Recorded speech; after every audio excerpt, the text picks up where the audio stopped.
前文就提到喺新墨西哥州羅茲威爾嘅飛碟墜毀個案，飛碟殘骸咧就揾到啦，但係咧呢個飛碟咧其實有冇人去駕駛嘅咧？時間去到1980年，作者 Charles Felix 同 William Moore 就出版咗本書叫做《The Roswell Incident》，裏邊除咗轉述 Stanton Friedman 喺1978年嘅調查之外，仲有 William Moore 佢自己去到羅茲威爾所做嘅一啲訪問，其中被訪問嘅人就包括 Ron Maltese 兩夫婦，佢哋係轉述咗一個朋友 Barney Barnett 嘅一段經歷。呢個 Barney Barnett 自任職喺聯邦政府嘅一個土木工程師，專門負責做土壤保護嘅工作。喺當年1947年7月3日，佢去咗聖 Augustine 平原嗰度做嘢。嗰日朝早，佢就留意到喺平原嘅沙漠地區嗰度出現咗一樣閃閃發光嘅嘢。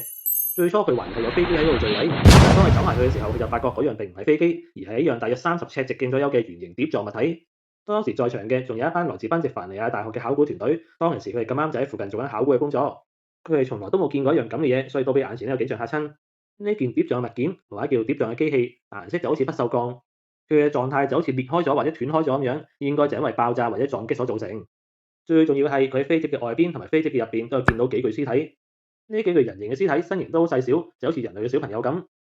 但係按照翻個比例，佢哋嘅頭部就顯得好大。佢哋係冇頭髮嘅，嗰對眼咧就細細，但係分得好開。佢哋係着住件灰色嘅緊身衫，但係衫上邊咧係冇任何嘅拉鏈或者紐扣嘅，所以唔知佢哋點着上身。當佢用其他人想走近啲去睇嘅時候，軍方嘅人已經到埗，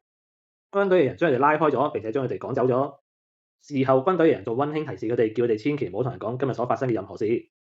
所以佢喺1950年，即係事隔3年之後，先同翻 Maltese 夫婦講翻呢件事。可惜佢本人已經係1969去世，所以 Stanton Friedman 訪問嘅時候，佢已經一早唔喺度啦。雖然係死無對證，但根據佢嘅證供，即係話之前 Matt Basil 嘅牧場並唔係第一個撞擊現場，應該係個飛碟飛過去牧場嘅時候已經出現問題，所以咁多碎片跌咗落嚟，而最後尾撞擊嘅地方就係 San Augustine。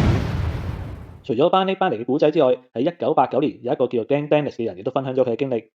佢聲稱自己喺1947年嘅時候就喺羅茲威爾嗰度做一個殯葬從業員，就喺7月初嘅時候，佢就話自己有收到過喺軍方打嚟嘅電話，軍方人就問佢有冇小童 size 嘅棺材，同埋問佢一啲保存屍體嘅方法。除此之外，佢都話自己曾經接觸過一個喺軍方醫院裏邊做嘅護士，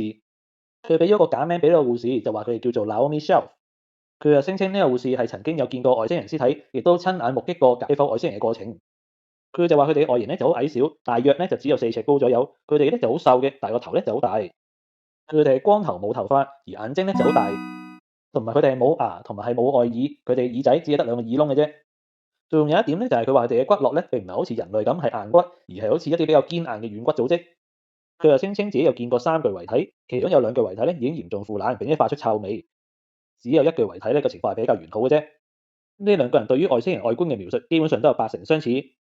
而後世對於小灰人呢種眼大大外星人嘅印象都係由呢度啟發出嚟㗎啦。